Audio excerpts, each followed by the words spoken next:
Hey there, folks. Welcome to Spectrum Pulse. We talk about music, movies, art, and culture. And today, we're going to be talking about the newest album from Beach House, called 7. So I'll freely admit that the last time I talked about Beach House 3 years ago, the first time I ever talked about Beach House on this channel, didn't precisely go well. Now, part of that was inescapable. While I do love Teen Dream and Bloom, I appreciate those records most because they expand and heighten the mantra-like dreamy melodies at the core of the duo's sound, compensating for poetic and well-considered, but occasionally underweight and kind of underwhelming lyrics. But on the flip side, the review I had was of Depression Cherry, which served to strip away so much of that atmosphere where it became so much harder to get lost in that mist, and elements that could prove playfully eccentric on one album could feel, well, undercooked or even pretentious when stripped out of that misty packaging. It was hard to ignore the feeling that both Depression Cherry and Thank Your Lucky Stars, both coming out in 2015, they felt like a regression, albeit for very different reasons. Hell, I didn't even formally review Thank Your Lucky Stars, so here goes. I appreciate the return of more atmosphere and more layered production. I do appreciate that reverb, but a lot of the melodies, the songwriting felt even more threadbare, like a retread of past albums. Not bad per se in dream pop, but not exactly a project I would revisit over, say, Teen Dream or Bloom. So I cannot tell you how excited I was in order to cover 7. Beach House's newest album, and one that Buzz and the singles were suggesting was their most dark and experimental in some time. Departing from their longtime producer Chris Cody, Beach House acknowledged that when they worked with an outside producer at all, it was Peter Kember, most well known for his work with Spaceman 3, MGMT, and Panda Bear, as well as some drone and electronic records under the alias Sonic Boom. And thus, while I expected Beach House to continue with some of their typical sound, this is not exactly a band that takes dramatic sonic risks. I did hope they were heading towards that heavier direction that they pushed on Bloom, which I'd probably consider my favorite of their albums to date. So alright, fine. What did I find on 7? Alright,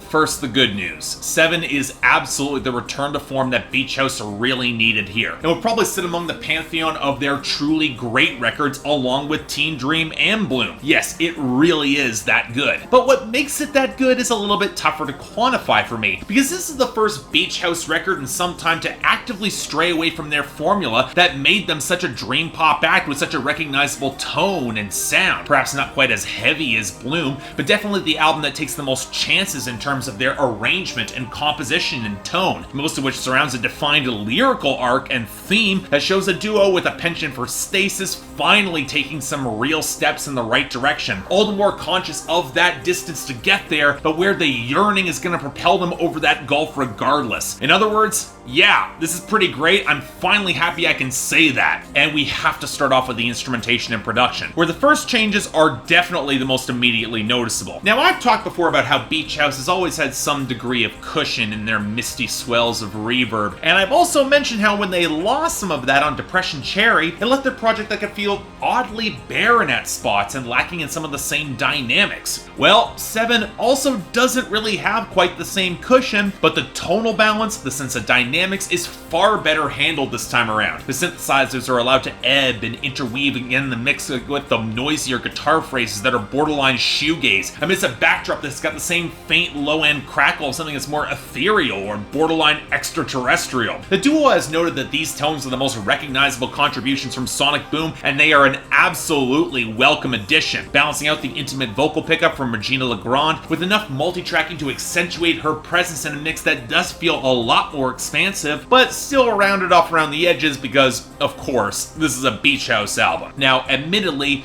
this is where there's a part of me that would love the tremolo picking of Dark Spring, or what might actually be a guitar solo on Drunken LA to really take center stage and really explode, but Beach House is a lot more interested in coaxing out the subtler emotional moments than something that's a little bit more immediate. And yet, if you're paying attention to those deeper strains of melody in the mix, they can be just as emotionally evocative and powerful. Of course, the choice to embrace such dynamics means that there will be elements that feel a bit more dissonant than they probably could. The oddly springy synth choice on Lemon Glow, it might be intentionally kind of sour, but it was definitely a low point for me, probably the weakest song on the album. And the muffled oiliness of some of the keyboards on Black Car, they curdle into an odd swell that I wish almost felt a little darker. But the larger issue does come in some of the percussion choices. And yes, I get that drum machines have always been at the foundation of a lot of Beach House songs, songs, but especially when juxtaposed against much deeper live drums that are a lot more chaotic and potent, and they actually match some of the larger mix, they just don't have the same presence like on Le Connu. But on the flip side, what has changed most is the compositional style. Most notable for Beach House in the traditional method of just layering melodic phrases over and over again, it feels a lot looser now, which leads to crescendos and transitions that feel more naturalistic or damn near even surprising. Even if I'm not crazy about some of those thin grinding layers in the back half of Dark Spring, the transition across the spacey tones towards the main guitar line and Pay No Mind is absolutely masterful. Then you've got the gothic acapella of Le Connu building to the vocal round there, and props to Legrand for making the smart choice and anchoring a lot of her vocal lines on this album in her lower register. Definitely a correction from Depression Cherry that I really appreciate, but this ties into a shift in the vocal arrangements that does deserve a lot of attention. We'll get more into this when we talk about lyrics, but the multi-tracking specifically creates a call and response across Legrand's vocal line. And not only does it feel distinctive here, in terms of serving the larger metaphors of distance, it provides excellent balance to the romantic tones across a lot of this album. And indeed, there is something of a classical romantic sentiment that I get for songs like Drunken LA with the wells of guitar, or how each layer of gleaming synthesizer and buzzing guitar builds across Lose Your Smile in a really charming way, or how the drum kicks hard into the melodic phrases driving Dive, carrying a similar sense of relief with every distant whoop behind woo. But the most pronounced examples of this are in the final two songs, from the elegant whirs of synth playing off the gleaming high notes of Girl of the Year with the subtle contrast between the distant noisy percussion and some of the keyboards, to especially Last Ride, as that main guitar phrase picks up more and more tempo and layers as racing forward towards a truly awe-inspiring conclusion. Truly a stunning moment on this album that almost reminded me of the best moments I get from a War on Drugs album, and that is some high praise indeed. I really did love it. It's almost a shoegaze moment, but it's so well earned. But really, it's the content that deserves a lot of scrutiny. And Beach House has described the two interweaving themes of this album in an essay they attached with the record: the myriad expectations and the double edges of femininity, and how beauty and light is created from well springs of great trauma and darkness. And the symbolic element that interweaves both these themes together is twofold: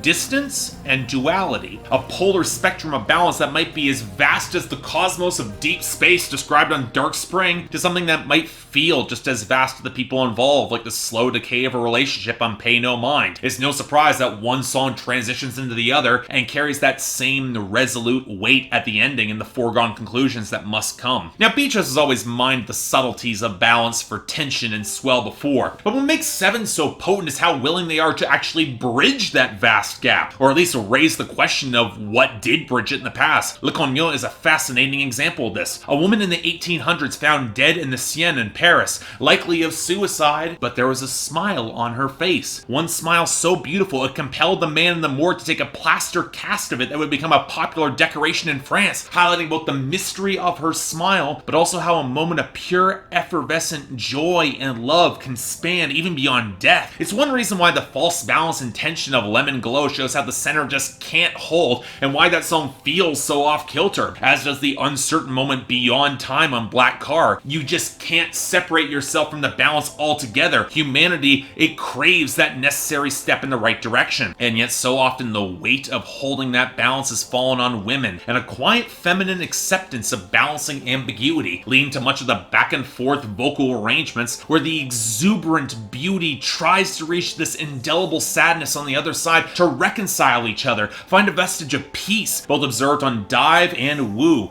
Both songs showing those willing to disrupt that balance in order to find real love, possibly just on shadows or illusions in their mind, but worth chasing anyway. And that's why, despite the tragedy at the core of Drunken LA, the old starlet alone at the bar trying to cling to fading memories of old glory, there is a yearning sense that they have found some peace. And it's analogous to Girl of the Year and Last Ride, where society values the beauty of that person but cares nothing for the strained truth of its juxtaposition against deeper wells of sadness or even abrupt endings of her life. Now, both these songs reference classic beauties who died the Warhol era, Eddie Sedgwick and Nico respectively, and it's truly stunning how well Beach House captures the high drama of their lives in abstract language in a way that Lana Del Rey would kill to achieve. But all these show a stark contrast between sparks of vibrancy against the tides of darkness, and while that distance might seem implacable at the time, reinforced internally or externally by one's fears or societal constraints, those who can breach that gulf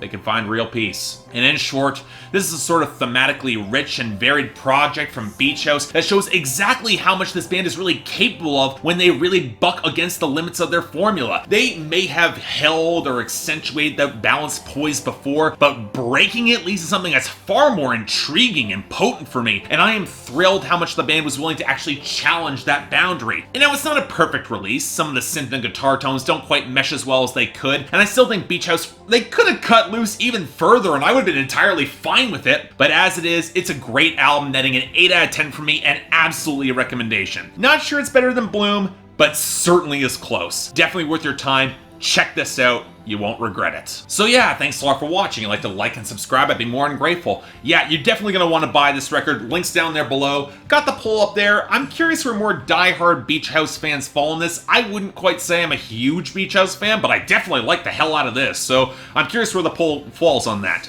Beyond that, anything else I might be able to do to improve my presentation, I'm all ears. And if you guys want to get involved in supporting this channel or impacting my schedule, link to my Patreon is right over there, where 3 times a week you guys get to vote for my schedule, and once a week for the higher tier contributors, you guys get to add albums, movies, or even a top 10 list to that schedule. More details right over there. You want to see a schedule? It's on my Instagram, link down below. Keep in mind, my Patreon is shifted from per video to per month, so you get more bang for your buck. Happy to see more of you guys hop over there.